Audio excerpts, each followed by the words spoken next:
오늘 말씀 본문 같이 읽고 바로 말씀을 나누도록 하겠습니다. 조금 길지만 저희가 같이 한 목소리로 이 말씀을 읽어보면 좋겠습니다. 시작. 누구든지 자기 십자가를 지고 나를 따르지 않는 자도 능히 내 제자가 되지 못하리라. 너희 중에 누가 망대를 세우고자 할진대 자기의 가진 것이 준공하기까지에 족할는지 먼저 앉아 그 비용을 계산하지 않겠느냐. 그렇게 아니하여 그 기초만 쌓고 능히 이루지 못하면 보는 자가 다 비웃어 이르되 이 사람이 공사를 시작하고 능히 이루지 못하였다 하리라. 또 어떤 임금이 다른 임금과 싸우러 갈 때에 먼저 앉아 1만 명으로서 저 2만 명을 거느리고 오는 자를 대적할 수 있을까 헤아리지 아니하겠느냐. 만일 못할 터이면 그가 아직 멀리 있을 때에 사신을 보내어 화친을 청할지니라. 이와 같이 너희 중에 누구든지 자기의 모든 소유를 버리지 아니하면 능히 내 제자가 되지 못하리라. 아멘. 오늘 말씀의 제목은 계산하는 신앙입니다.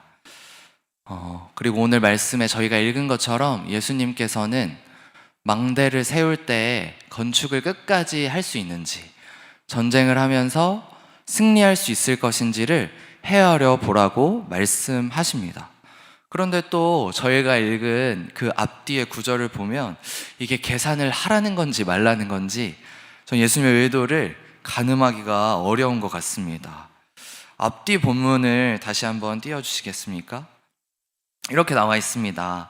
무릇 내게 오는 자가 자기 부모와 처자와 형제와 자매와 더욱이 자기 목숨까지 미워하지 아니하면 능히 내 제자가 되지 못하고 누구든지 자기 십자가를 지고 나를 따르지 않는 자도 능히 내 제자가 되지 못하리라. 또 저희가 읽은 말씀의 끝부분에 이렇게 나와 있었죠. 이와 같이 너희 중에 누구든지 자기의 모든 소유를 버리지 아니하면 능히 내 제자가 되지 못하리라. 아멘. 이처럼 모든 것을 예수님을 위해 뒤로 하고 또 거부하고 우선순위에 가장 첫 번째 예수님만 두고 살아가라고 하시면서 그에 대한 비유로는 계산해 보아라, 가늠해 보아라 라고 말씀하시는 예수님의 의도가 어려운 것 같습니다.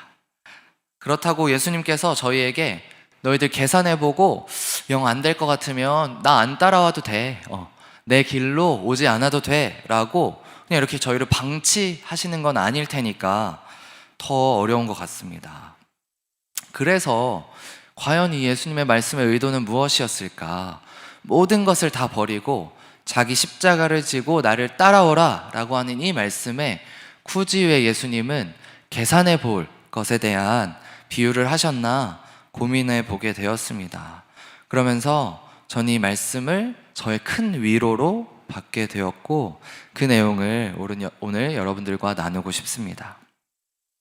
우리는 흔히 진정한 신앙은 계산하지 않는 신앙이라고 말하곤 합니다. 어떤 희생과 손해가 따르더라도 그것에 연연하지 않고 예수님 말씀에 순종하는 것, 주님께 헌금을 드릴 때도 계산하지 않고 전부를 드리고 중요한 일을 결정할 때도 하나님의 뜻이라고 생각되면 내 앞으로의 미래가 어떻게 될지 계산해보지 않고 무작정 달려가는 것을 우리는 좋은 신앙이라고 배워왔습니다. 그리고 제가 선교단체 사역자로서 저의 삶을 결정할 때도 그런 부르심 가운데 월급도 주지 않는 이 단체에 제가 헌신하게 된 것은 그런 신앙이 좋은 신앙이라고 믿었기 때문입니다. 그리고 지금도 우리 주변에 그렇게 살고 계시는 선교사님이나 목회자나 여러 가지 삶의 형태의 신앙인들을 우리는 만날 수 있죠. 그런데 한 번쯤 생각해 보면 당연하겠지만 그런 삶이 쉽지 않다는 것을 저희는 가늠할 수 있습니다. 그분들은 어디서 그런 무모하고 대단한 용기가 나와서 그러한 삶을 결정할 수 있었을까? 참 대단하고 또 존경스럽다라고 생각하게 됩니다. 그렇지만 그러한 삶이 저에게는 버겁기도 한 것 같습니다. 계산하지 않는 신앙, 무모하게 혹은 무작정 혹은 담대하게 오직 예수님만 따르겠습니다 라고 결정하고 전부를 드릴 수 있는 신앙이 저에게는 쉽지 않은, 그리고 지금 정직하게 표현하기로는 어려운 신앙이라고 생각이 들었습니다. 되도록이면 큰 손해 없이, 관계 안에서는 원만하고 둥글둥글하고 서로 피해보는 것 없이 그렇게 우리의 신앙의 길을 걸어갈 수 있다라면 그것이 더 좋지 않을까라고 바라는 것이 사람의 마음이지 않을까 싶습니다. 그렇게 하기 위해서 또 저는 오늘도 또 어제도 제 머리를 마음껏 굴려왔습니다. 그러다가 어느 순간 그렇게 계산하고 재고 있는 나를 발견하면 하나님, 또 제가 망설이고 있군요, 죄송합니다 라고 회개하게 되는 저를 발견하게 됩니다. 즉, 계산 없는 신앙, 마치 무모아리만큼 담대하고 용기 있는 신앙이 멋져 보이고 따라가고 싶지만 그렇게 되지 않아 몸부림치며 계산과 회개의 쳇바퀴를 돌리는 것이 저의 신앙이었음을 알게 되었습니다. 그런데 예수님은 그런 저와 또 여러분들을 책망하지 않으시고 오히려 그렇게 되라고 말씀하신다고 저는 이 말씀을 통해 배우게 되었습니다. 오늘 말씀에서도 예수님은 내 말씀을 따라 너희가 살고자 할 때에, 진정한 제자요 교회로 살아가고자 할 때에 너희는 곰곰이 생각해 봐야 한다라고, 망대를 끝까지 지을 수 있을지, 전쟁을 끝까지 완수하고 승리할 수 있을지 신중하게 생각해 봐야 한다라고 말씀하십니다. 저는 이 말씀을 이렇게 읽었습니다. 3가지 정도로 나눠볼 수 있을 텐데, 첫 번째로는 저와 여러분들에게 가치의 전환이 일어났는가입니다. 다시 말해서 이성적으로 생각하고 고민해 봐도 선택하고 따를 만큼 우리가 믿는 것이 가치 있는지입니다. 여기 나와 있죠. 믿는 것을 예배하고 살아가기로 다짐하며 나에게 일어날 수 있는 어떤 손해와 희생보다 믿음의 삶을 더 가치 있고 소중하게 여기고 있는지, 그리고 나는 그러한 존재로 거듭났는지 스스로 생각해 보라고 말씀하십니다. 여러분, 우리는 우리 존재의 특성상 고민하고 염려하는 것을 멈출 수 없을 것입니다. 살아보니까, 그리고 살아갈수록, 여기 저보다 이미 오랜 삶을 살아오신 분들이 많이 계시겠지만, 살아갈수록 책임져야 할 것이 많아지고 맺어져 있는 관계들이 늘어나고, 또 젊었을 적에 패기와 에너지는 사그라들고, 실패하더라도 다시 일어설 수 있는 회생의 기회도 점점 줄어드는 것이 우리의 인생입니다. 그러다 보니 끊임없이 비교해보고 대안을 생각해보고 또 계산할 것입니다. 조심할 것입니다. 그런데 그 계산법 자체가 예수님이 제시하신 가치대로 우리가 계산하고 있는지 돌아볼 필요가 있습니다. 여러분, 저희가 믿는 이 기독교 신앙은요, 가난한 자들이 더 복이 있다라고 고백하는 신앙입니다. 마음으로 저도 아직 와닿지 않지만 부자가 아니라 부자의 집 문 앞에서 배고파 굶어 죽은 나사로가 더 복이 있다라고 고백하는 종교를 우리는 믿고 있습니다.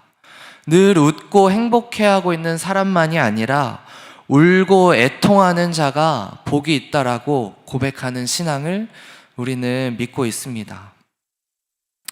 화려하거나 높아서 어딜 가도 주목받고 인정받는 사람이 아니라 눈에 띄지 않고 대단한 부나 능력도 없으면서도 주어진 하루의 고단함을 그대로 끌어안고 사는, 그러다가 이따금씩 과부의 2랩돈 같은 헌신을 드리는 이들과 예수님 동행하신다라고 우리는 믿습니다.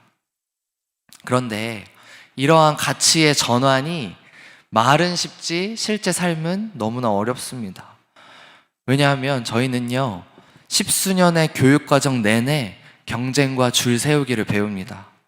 대부분의 우리가 보는 TV와 SNS 같은 미디어는 성공한 사람들의 스토리와 그들이 향유하는 부유층의 문화를 비춰줍니다. 이 정도는 살아야 괜찮은 삶이라고 우리를 학습시킵니다. 뿐만 아니라 SNS를 통해 우리는 각자의 행복을 비교하고 과시합니다. 저 역시 SNS에 올라오는 지인들의 고급스러운 식사와 여행과 문화생활을 보고 있노라면 나는 지금 방구석에서 뭐하고 있나 라는 생각이 들 때가 있습니다. 그런데 그럴 때에 우리는 계산해 봐야 합니다. 하나님 나라의 방식대로 사는 이 삶이 그들의 삶에 비해 부끄러운 삶인가? 드러내지 못할 삶인가? 안타깝고 부족하게 여겨야 할 삶인가? 라고 하는 우리의 가치, 우리가 믿는 것대로 우리는 계산해 봐야 할 것입니다. 두 번째로 이 말씀에서 저는 예수님의 자신감을 봅니다. 그리고 그것은 다른 말로 얘기하면 저희를 향하신 예수님의 기대이기도 할 것입니다. 계산해보라고 해서 계산합니다. 그랬더니 정작 진심으로 예수님을 따르고자 하는 사람들이 몇 남아있지 않으면 어떡할까요? 계산해보고 고민해보고 날 따라와라 라고 예수님 자신있게 말씀하셨는데 그럼 전 자신이 없으니 이만 가보겠습니다. 예수님 조심히 가세요 라고 한다면 예수님 정말 민망하시지 않겠습니까? 그런데 실제로 성경에 비슷한 일이 한번 일어났던 적이 있습니다. 요한복음 6장에 보면 오병이어 사건 이후로 수많은 사람들이 예수님을 따라다니기 시작했습니다. 예수님을 따라다닌 것이 내가 하루하루 수고하고 애쓰는 것보다 더 배부를 수 있고 운이 좋으면 높은 자리에도 앉을 수 있지 않을까라고 하는 기대가, 그러한 계산이 그 사람들에게 있었던 것이었습니다. 요한복음 6장 34절부터의 내용입니다. 그들이 이르되 주여 이 떡을 항상 우리에게 주소서. 예수께서 이르시되 나는 생명의 떡이니 내게 오는 자는 결코 줄이지 아니할 것이요 나를 믿는 자는 영원히 목마르지 아니하리라. 나는 하늘에서 내려온 살아있는 떡이니 사람이 이 떡을 먹으면 영생하리라. 내가 줄 떡은 곧 세상의 생명을 위한 내 살이니라 하시니라. 주님 이렇게 말씀하십니다. 그런데 사람들은 깜짝 놀란 것이죠. 언제나 놀라운 기적과 능력으로 그 오병이어의 사건처럼 내 주린 배를 채워주실 것 같던 예수님이 갑자기 나를 먹으라, 내가 너희의 떡이다 라고 하는 뚱딴지 같은 소리를 하시니 사람들이 당황하기 시작합니다. 지금 당장의 배고픔과 고단함, 그리고 이 땅의 것을 주시리라 믿었건만 예수님은 하늘의 것, 그리고 영원한 것을 말씀하기 시작하셨던 것입니다. 그러자 그 군중들이 예수님께 느낀 실망감과 당황스러움이 컸던 것 같습니다. 그래서 결국 하나 둘씩 그 자리를 떠나기 시작합니다. 이렇게 성경은 기록합니다. 그때부터 그의 제자 중에 많은 사람들이 떠나가고 다시 그와 함께 다니지 아니하더라. 예수님을 따라다니면 내 인생이 지금보다 더 나아질 거라고, 적어도 배는 고프지 않을 거라고 믿었던 사람들이 예수님의 말씀을 듣고 하나같이 예수님을 떠나가 버렸습니다. 제가 아까 말씀드린 민망한 상황이 일어난 것입니다. 여러분, 저와 여러분도 한번 하나님 앞에서 생각해 보시지 않겠습니까? 여러분들도 개인적으로 하나님 앞에서 어떤 선택의 순간들이 있으셨을 겁니다. 저에게는 24살의 제가 선교단체 간사로 살 건지, 남들처럼 취업의 길로 나아갈 건지를 고민했던 순간들이 바로 그때입니다. 저는 그때로 돌아간다면 그때와 똑같은 선택을 할 수 있을까요?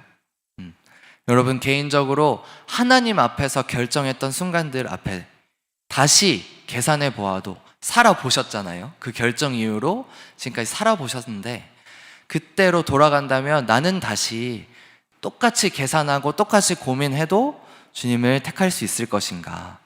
우리 씨앗교회는 다시 3년 전으로 돌아간다 하더라도 그때와 같이 교회의 전부를 진짜 교회라고 믿는 성도들에게 다시 나눠줄 수 있을 것인가? 또 불편하기로 선택할 수 있을 것인가? 우리는 생각해 볼 수 있을 것 같습니다. 근데 여러분, 제가 믿는 것은 우리는 다시 주님을 선택하게 될 것이라는 것입니다. 제가 함부로 여러분들의 삶을 속단한 것이 아니겠죠? 이미 우리가 그 길을 걸어가고 있다는 것이 그 증거라고 믿습니다. 믿음의 길이 쉽지 않음을 알면서도 주님 편에 서는 것을 포기하지 않는 사람들은 어느 시대, 어느 세대에나 반드시 있어 왔고 또 있을 것입니다. 이것이 십자가를 지고 모든 것을 부인해야 하는 신앙 앞에서도 계산해봐라 라고 저에게 도전하시는 예수님의 자신감입니다. 아까 요한복음 말씀으로 돌아가서 수많은 사람들이 예수님을 떠나가고 다시는 찾지 않았던 그 이후에 남아있는 12제자를 향하여 예수님 이렇게 물으십니다. 말씀에 이렇게 나와 있습니다. 예수께서 12제자에게 이르시되 너희도 가려느냐? 그때 베드로가 이렇게 대답합니다. 시몬 베드로가 대답하되 주여 영생의 말씀이 주께 있사오니 우리가 누구에게로 가오리이까? 모든 사람들이 수천 수백 명의 사람들이 예수님을 떠나가는 그 상황 속에서도 그 사람들의 계산법을 따르지 않고 거기에 쉽게 동요되지 않고 예수님의 뜻과 예수님이 우리에게 영원 속에서 가르쳐 주신 것들을 믿고 신뢰하는 고백 속에서 예수님을 따라가는 사람들이 그때에도 있었습니다. 그리고 오늘날 저와 여러분도 그리고 이 시대와 세대에도 그렇게 묵묵히 조용히 그렇지만 결코 수많은 군중과 다른 방법으로 예수님을 따라가고 있다는 것, 우리 씨앗교회가 이렇게 불편한 자리를 마다하지 않고 예배하고 있다는 것은 예수님에게도 큰 자신감이 될 거라고 저는 믿습니다. 마지막으로 이 말씀은 우리를 너무나 존중하시는 하나님 아버지의 성품을 느낄 수 있습니다. 다른 말로 우리에게 허락된 자유를 주님은 빼앗아가지 않으십니다. 예수님을 따르는 그 험하고 좁은 길 앞에서 정말로 심사숙고하기를 권유하시며 또 그렇게 심사숙고해도 그것을 끝까지 가기가 얼마나 힘든 길인지 주님 우리에게 정직하고 또 친절하게 안내해 주시는 것입니다. 그래서 저는 그 예수님이 너무나 좋고 이 말씀이 위로로 다가옵니다. 그분은 저희를 존중하시니까요. 예수님과 동행하는 길이 쉽지 않고 예수천당 불신지옥과 같이 단순하게 표현될 수 있는 것이 아니기에 예수 믿으면 만사 형통은 더더욱 아니기에 때론 손가락질 받고 인정받지 못하고 고생을 사서 하는 어리석은 길이라고 평가받을 수 있는 그런 삶이기에 우리의 주어진 상황 안에서 충분히 고민하라고 하십니다. 그리고요, 이 고민은 우리가 예수님께 드릴 수 있는 최고의 예배요 존중이기도 합니다. 이렇게 되는 것이죠. 예, 주님, 제가 주어진 저의 상황 안에서 여러 가지를 충분히 고민해 보아도 어렵겠지만 당신을 따라가는 것이 제 삶의 최선의 선택입니다. 연약한 제가 이리저리 재며 심사숙고할 때까지 기다려 주셔서 감사합니다. 라고 신중하고 진지하게 그리고 무엇보다 자발적으로 예수님을 따르기로 선택하는 것은 우리가 드릴 수 있는 예수님을 향한 최고의 예배라고 믿습니다. 왜냐하면 그 결정은 대충 한 것이 아니기 때문입니다. 그리고 어떤 보상을 바라고 한 것도 아니고 순종하지 않았을 때 하나님 나에게 뭔가 벌을 내리시지 않을까, 내 인생이 잘 안 풀리는 것은 아닐까라고 하는 막연한 불안감 속에 끌려가듯 결정한 선택이 아니기 때문입니다. 예수님은 나 스스로 결정하기를, 내가 나 스스로 자발적으로 예수님을 따르기로 결심하기를 기다리고 계십니다. 누가복음 12장에 예수님 이렇게 바리새인들을 책망하고 계십니다. 위선자들아, 너희가 땅과 하늘의 기상은 분별할 줄 알면서 왜 이 시대는 분별하지 못하느냐? 너희는 어째서 옳은 일을 스스로 판단하지 못하느냐? 옳다고 여기는 일에 대해서 스스로 판단하고 결정하라고, 그렇게 하지 못하니까 예수님 책망하고 계시는 것입니다. 충분히 판단하고 결정할 수 있는 능력과 자격을 주었건만 너는 왜 스스로 자발적으로 결정하지 못하고 하나님에 대한 오해와 때로는 이 세상의 풍조를 따라 끌려다니는 신앙생활을 하고 있느냐라고 말씀하시는 것입니다. 특별히 이 말씀을 함께 듣고 계실 우리 청소년, 청년분들에게 더 도전합니다. 여러분, 예배의 자리에 나오는 것, 기독교 신앙을 가지고 살아가는 이유가 정말 여러분 스스로에게 있으십니까? 아니면 어려서부터의 습관을 따라, 부모님을 따라 말 잘 들으면 복 주시고 안 들으면 벌을 주실 것 같은 왜곡된 하나님을 따라 끌려가듯 신앙생활하고 계시지는 않으십니까? 여호수아서 24장에 이렇게 나와 있습니다. 만일 여호와를 섬기는 것이 너희에게 좋지 않게 보이거든 너희 열조가 강 저편에서 섬기던 신이든지 혹 너희의 거하는 땅 아모리 사람의 신이든지 너희 섬길 자를 오늘날 택하라. 오직 나와 내 집은 여호와를 섬기겠노라. 2절부터라도 스스로 선택하기를 연습하십시오. 예수님은 그것을 기다리고 계십니다. 오늘 말씀을 정리하겠습니다. 예수님을 믿고 따라가는 길이 녹록지 않음을 저와 여러분 모두 잘 알고 계십니다.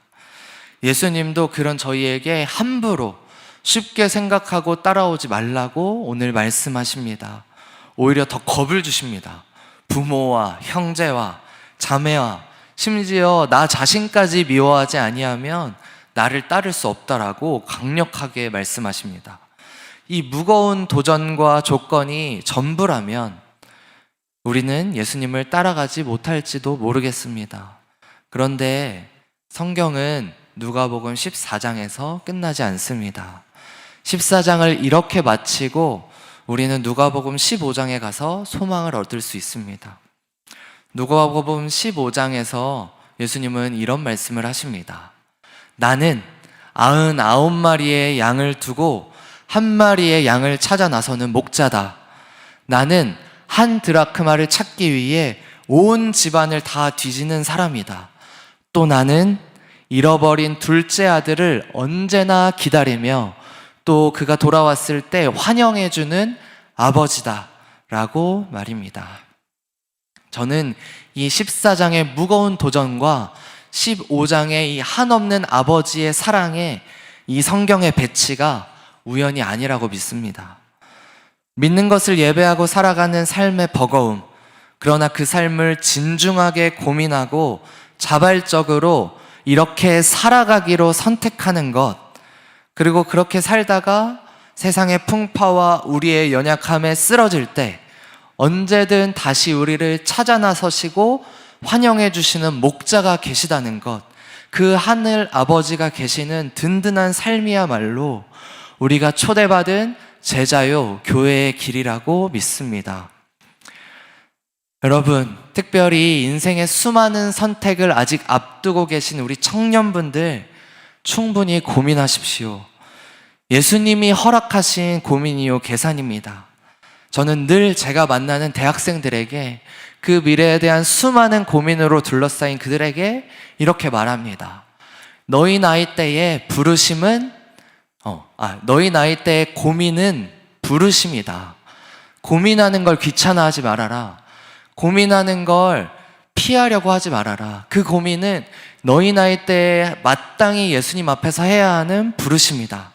답을 찾는 것이 부르심이 아니라 고민하는 것이 부르심이다 라고요.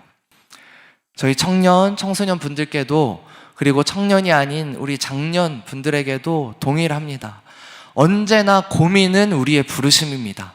계산하는 것, 주어진 삶의 처한 환경 속에 내가 예수님 잘 따라갈 수 있을까? 내가 예수님 말씀대로 순종할 수 있을까? 오늘처럼 어제처럼 내일도 내 조건이 바뀌더라도 예수님을 내 삶의 최우선으로 두고 믿는 대로 살아가기로 결정할 수 있을까? 라고 고민하기를 저와 시작교회 모두가 멈추지 않으셨으면 좋겠습니다. 비록 그 선택이 때론 틀릴 것 같다고 하더라도 여러분, 저희가 오늘을 살아가면서 공감하지만 저희의 선택이 늘 옳을 때만 있었습니까? 저희의 선택이 늘 옳아왔다라고 장담할 수 있는 인생이 하나님 앞에서 어디 있겠습니까? 근데 여러분, 그렇다고 지금 저희가 앉아있는 이곳이 저희의 틀린 선택입니까? 그게 아닌 것처럼 우리가 오늘 그 고민과 계산의 부르심 속에서 나는, 나와 내 집은 예수님을 따르겠습니다 라고 고백하게 되는 우리 모두가 되었으면 좋겠습니다. 우리 시간 말씀을 기억하시면서 우리의 처한 삶의 환경을 그대로 주님께 올려드리시면서 우리 함께 기도하셨으면 좋겠습니다. 기도하시겠습니다.